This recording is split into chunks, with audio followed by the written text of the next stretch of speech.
সব পাবেন। ফেরেশতাদের মাধ্যমে আল্লাহ আপনাকে দান, আল্লাহ রাব্বুল আলামিন ফেরেশতাদের মাধ্যমে দান করবেন। কিন্তু সিয়াম, রমজান মাসে রোজা, এই যে রমজান মাস আসছে, কিছুদিনের মধ্যে আমাদের কাছে রমজান মাস আসছে, এই যে রমজান মাসে রোজা রাখবেন, এটার প্রতিদান আল্লাহ রাব্বুল আলামিন নিজ হাতে দান করবে। বলুন সুবহানাল্লাহ। তার মানে কত দিবে আল্লাহ, সেটা আল্লাহই ভালো জানে। তো আমরা রমজান মাসে রোজা রাখবো। আমরা বেশিরভাগ আমরা নফল ইবাদতে ব্যস্ত, নফল নামাজ, নফল রোজা, এটা আপনার ব্যক্তিগত আমল।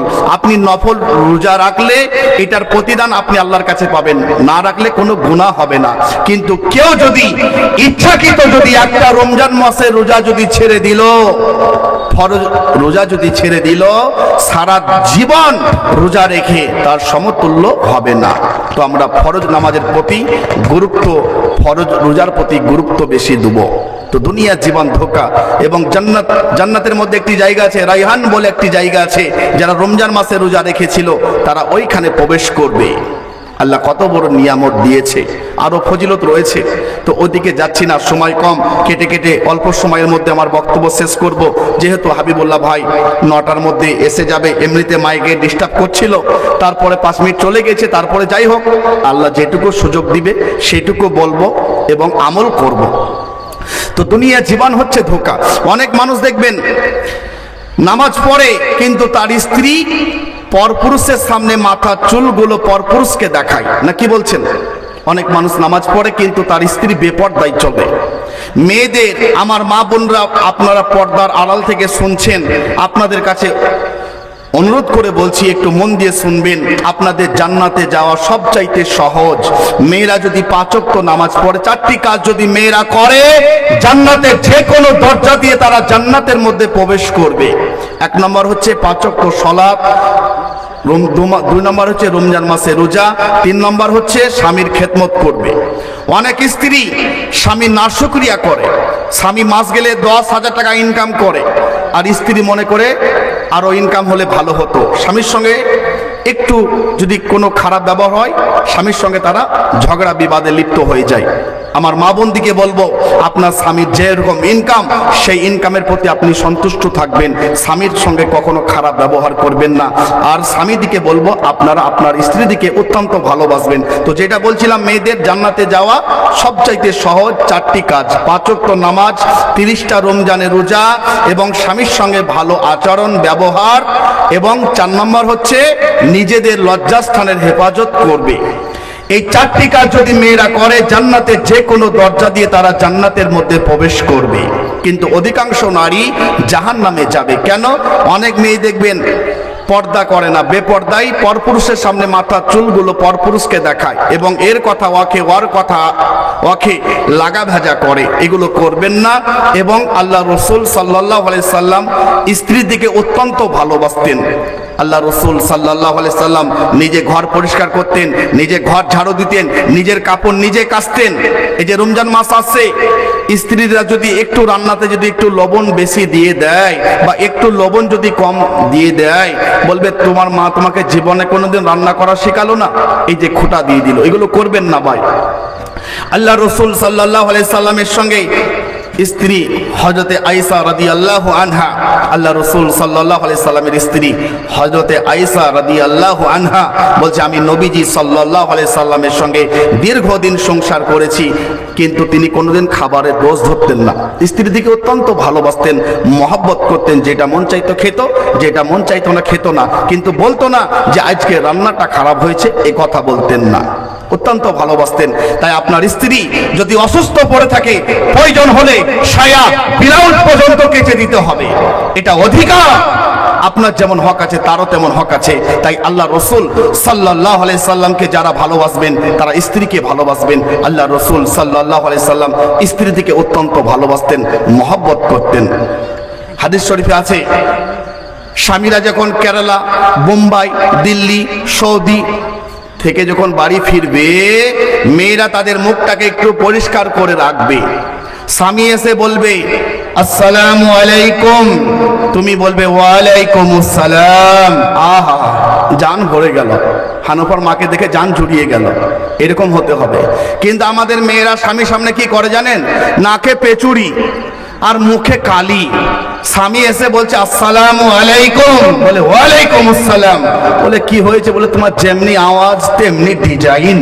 বলে তুমি ঘরে থাকো, আমি কেরালা, বোম্বাই, সৌদি, আমার অনেক ভালো। মেয়েরা সাজখোজ করবে কোথায় জানেন? যখন ভোট দিতে যাবে, যখন বিয়ে বাড়ি যাবে, তখন মেয়েদের সাজখোজ দেখে কে? সে আয়না বের করে, সেই লিপস্টিক, সোনো, পাউডার, কি মেকআপ চলছে গো। ফেরেশতা বলছে কবর একবার আয়, তোর মেকআপ বের করছি। মেয়েদের সাজতে নিষেধ নেই, মেয়েরা সাজবে কার জন্য? স্বামীর জন্য। স্বামীর সঙ্গে খেলা করো, নেকি পাবে। আর হাড় দেখানো আর পায়ের এড়ি ঠুকে চলা, সাই মাসলা মাসাইল বলছে মেয়েদের গয়নার আওয়াজ যদি পরপুরুষের কানে যায়, তোমাকে জাহান্নামে যেতে হবে। পুরুষরা আতর মাখবে, খুশবু ছুটবে, দেখা যাবে না। মেয়েরা মেহেন্দি মাখবে, দেখা যাবে, খুশবু ছুটবে। মেয়েরা মেহেন্দি মাখবে, দেখা যাবে, খুশবু ছুটবে না। তার জন্য, স্বামীর জন্য। আর কত বলবো গো খালাদের লেগে। বোমায়ের বিটি হয়েছে তো শাশুড়ি বোমাকে বলছে তোর কোখ খারাপ, তোর পেট খারাপ। বলে বিটি ছেলে হয়েছে, লজ্জা নাই? বলে রামপুরহাটে হসপিটালে বিষ খেয়ে মরে যেতে পারলি না? মানে 4টে বিটি হয়েছে বলে শাশুড়ির দিকে ফেরেশতারা কি ডিজাইন করে মারবে গো। আচ্ছা বলুন তো, বোমার বিটি হয়েছে তো বোমা কি করবে? যদি বোমা যদি দোষারোপ হয়, তোমার ছেলেও দোষারোপ, না কি বলছেন? অপরাধী তো দুজনাই হবে, না কি বলছেন? তো আল্লাহ কোরআন স্পষ্ট বলেছে আমি কাউকে বেটা, কাউকে বিটি, কাউকে কোনো সন্তান দেয় না। তো সন্তান দেওয়ার মালিক আল্লাহ, না দেওয়ার মালিক হচ্ছে আল্লাহ। ছাগলের 4টে ছা হয়েছে, বলছে দারুণ জাত, একটা আমাকে দিস তো। আর বোধ 2টো বিটি হয়েছে, বলছে কোথা বিয়ে করেছিস? বিটিতে ঘরে গাদ লেগে যাবে। ছি ছি ছি ছি ছি। বিটি কলিজার টুকরা, বিটি আল্লাহর নিয়ামত। বিটি যার নাই সে জানে বিটি কাকে বলে। আমার 5টা সন্তান, আমার 3টে ছেলে মারা গিয়েছে। এখন 2টো ছেলে আছে, একটা 10 বছরের, একটা 6 বছরের। 2টো ছেলে আমার বেঁচে আছে, আল্লাহ হায়াত দিয়েছে। আমার 3টে ছেলে মারা গিয়েছে। একটা 7 বছরের আমার একটা মেয়ে মারা গিয়েছে। মেয়েটার নাম রেখেছিলাম উম্মে সালমা। আজকে 5 বছর আগে মারা গিয়েছে। তো আজকে যদি বেঁচে থাকতো, 12 বছর বয়স হতো। আমার মেয়েটা যখন মারা যাচ্ছিল, মারা যাবে, আমার সঙ্গে, আমার স্ত্রীর সঙ্গে, আমার আব্বা মায়ের সঙ্গে অনেক কথা বলল, কিন্তু তারপরে আস্তে আস্তে চোখটাকে বন্ধ করে দিল। আমি যখন কোলে নিলাম আমার মেয়েটাকে, আমার কোলের ওপরে আমার মেয়েটা আস্তে আস্তে চোখটাকে বন্ধ করে দুনিয়া ছেড়ে চলে গেল। আমি তো চোখ দিকে পানি চলে এলো কান্নাতে, যে মেয়ে কি জিনিস, মেয়ে কলিজার টুকরা। আজকে মেয়েদিকে মূল্য দিচ্ছ না। বিটি না হলে বেটা কোথায় পাবে? বিটির ইজ্জত করবে, বিটির স্নেহ করবে। যে জামাই বিটিকে ভালোবাসবে, সেই রকম জামাইয়ের সন্ধান করিবে। এখন ছেলেদের বিয়ে হচ্ছে বুঝলেন, আগে থেকে সব বুকিং করে রেখে দিচ্ছে, না কি বলছেন? 4 ভরি সোনা, 5 লাখ টাকা, একটা মোটরসাইকেল, 8 টিয়ার। ফেরেশতারা কবরে বলে তোর বাপের ছিল না তাই শ্বশুরের মোটরসাইকেলে চাপবি, ওই ফেরেশতাদের গিয়ার মারা করে মারবে। যদি সংসার না চলে বাটি নিয়ে ভিক্ষা করুন। আমি ভিক্ষা করতে বলছি না, যদি সংসার না চলে রামপুরহাটে বসে ভিক্ষা করুন, কিন্তু শ্বশুরের কাছে জোর করে চেয়ে নিতে পাবেন না। হারাম।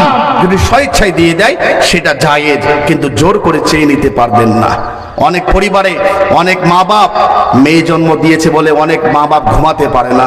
আমার মেয়েটাকে কি করে বিয়ে দেবো, এত টাকা কোথায় পাবো, সোনা কোথায় পাবো, খাট গোদরেজ আলমারি কোথায় পাবো, চিন্তায় ঘুমাতে পারে না। অনেক মা বাপ আত্মহত্যা করে।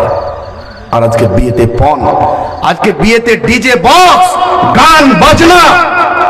একদিন কোনোদিন আলেমকে জিজ্ঞাসা করেছেন আপনাদের ইমাম সাহেবকে, আচ্ছা ইমাম সাহেব বলুন তো, আমার ছেলের বিয়ে দিচ্ছি, আমার ছেলের বিয়ে দিচ্ছি, মেয়ের বিয়ে দিচ্ছি, কিভাবে সুন্নত তরিকায় দিতে হবে একটু একবার জিজ্ঞাসা করেছেন? বুকে হাত দিয়ে বলুন তো। আচ্ছা নিহার লোক আছেন তো আপনারা, না বাইরেকার লোক সব গ্রামের লোক আছেন তো?